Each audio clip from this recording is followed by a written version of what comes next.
Today we're going to brew up some pumpkin spice porter by Brewers Best.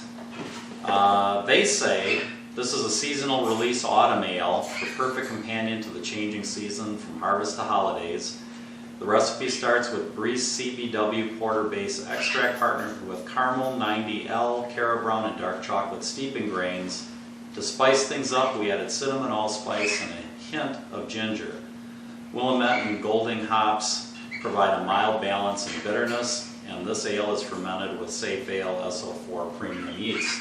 Sounds great, and if you've ever been to the microbreweries in October, most of them are serving a pumpkin ale, so I'm real excited to see how this turns out.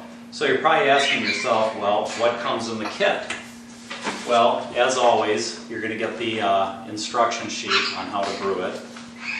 I usually transfer it to Excel, as I've mentioned before, and that's why I had it sitting over there. You'll also get the grains that they talked about and a steeping bag for the grains. You'll get the 2 jars of liquid malt extract. You'll get the maltodextrin. You'll get your bittering and flavoring hops. And I use hop bags. These aren't provided, but I mean, you can get them anywhere. You'll also get your spice pack, your yeast, and of course, you'll get the priming sugar and the bottling caps, which you won't need until you're ready to go into the bottle, so those go there. Now, what are you going to have to provide? You'll need a sanitizer, and you'll notice that I use Star San, and it's on the bucket for a reason. As I mentioned before, you don't ever want this on your counter, it's going to etch it. So make sure that you always keep this in a spot away from your countertops, just to be safe. You'll need a fermentation pail, an airlock. You'll need a spoon. You'll need a thermometer. On the optional side, a hydrometer. You don't need one, but as I mentioned before, everybody wants to know what the alcohol content is in the beer that you brew, so you know, get it and you'll be happy. I have oxygen for oxygenating the wort. Up to you.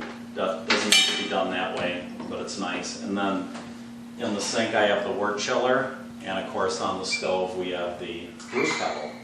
So let's go ahead and get started and make some pumpkin porter. Okay, step 1 is obviously to get the water in the brew pot. They call for 2.5 gallons, but you can do a 5-gallon boil if you like. The next step is to get your water temperature to at least 150, but not to exceed 165. And then to take your steeping grains, which you've now put in your bag, and allow them to steep here in the water for the next 20 minutes. So we'll let those sit for 20 minutes and then we'll come back and we'll go from there. Alright, the grains have been steeping now for 20 minutes. So I'm going to remove the grain bag, and don't squeeze the grain bag, just let it drain. Now this is a good time to start preheating your 2 containers of liquid malt extract so that they're easy to pour in when we get to that stage, which is going to be the next step after this comes to a boil. So I'll continue to let this drain, and then I'm going to turn the heat up, get it to a rolling boil, and we'll be back. Okay, we have our gentle rolling boil going, so we're going to add the maltodextrin and the liquid malt extract into the wort. And again, be very careful that you don't get a boil over at this point. That would make a very sticky mess. Again, you can pour the maltodextrin right from the plastic bag if you like. I like to put it in another container so that I can actually dunk it and get everything out if it's an issue, because the steam does tend to rise and cause it to stick to whatever container you've got it in. So as you can see, that just really takes care of it. Okay,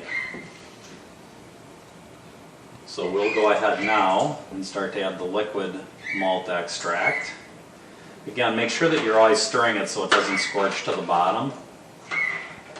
And I have one more container of this to add, and then we need to return to a boil and add our bittering hops. So I'll go ahead and add this, and we'll come back when we're ready to add the hops.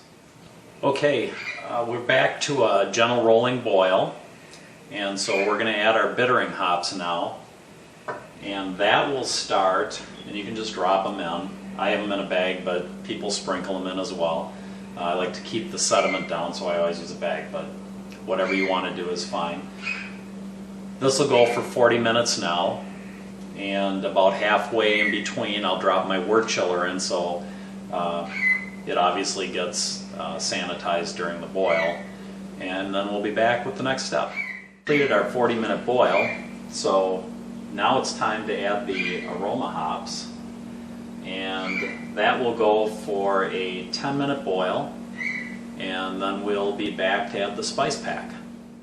Okay, our 10-minute boil is over for the aroma hops, and now we're going to put in the spice pack, and I'm just going to sprinkle it in and then try to stir most of it down into the wort.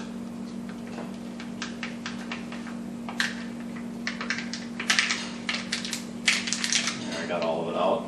So then once this gets stirred in, we'll go on a 5-minute boil, and as soon as that 5-minute boil is over, we're going to be able to turn off the heat and start the wort chiller, and that'll be it. So back in 5.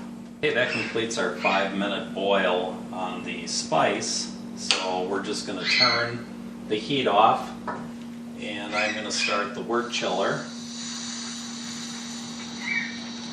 And that is going to take a while to cool down, usually about 20 minutes, to where we can actually drop it to the fermentation pail. So we'll be back in about 20 minutes. Okay, we're down to approximately 70 degrees, so we're just going to run the wort down into the fermentation pail. And when that's done, I'll take a hydrometer reading, and we'll come back for aeration and adding the yeast. Okay, we have all of our wort into the fermentation pail, so I'm going to aerate the wort at this point. A real slow aeration for about 30 seconds. 30 to 60 is usually good. So we'll go ahead and get that started. And again, not fast, just, you know, very slow. Always takes a while for this to start. There we go. And just drop it down a little bit here. So all we're doing here is really putting oxygen in the wort to really help the yeast get started.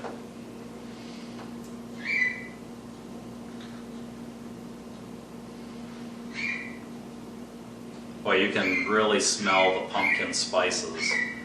And when the instruction sheet says the color is black, they're not kidding. It's a very dark color. But boy, what a wonderful smell. I can hardly wait to taste it.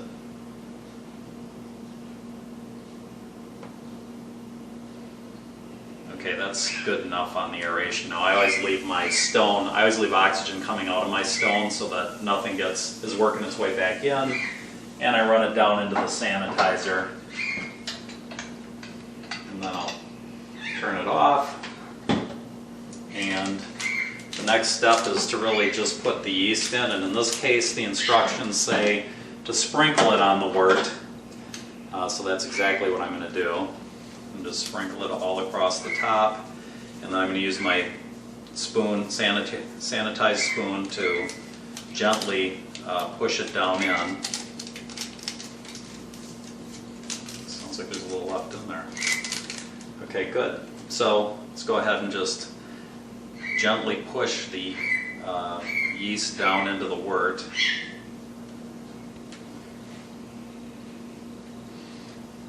And then when that's done, we're really complete. All I have to do is put the airlock on, put the lid on and the airlock on, we'll have some good pumpkin ale about a month from now. So that's it for this step. We'll be back in a few. That's it for Pumpkin Spice Porter by Brewer's Best. No better way to celebrate making a batch than to have a home brew. This is the Belgian Caramel Wit. What a delicious beer this is. This was brewed back in May. And it is a delicious beer. If you're curious about how it tastes, you can check out the review I did online. I think this is my second batch.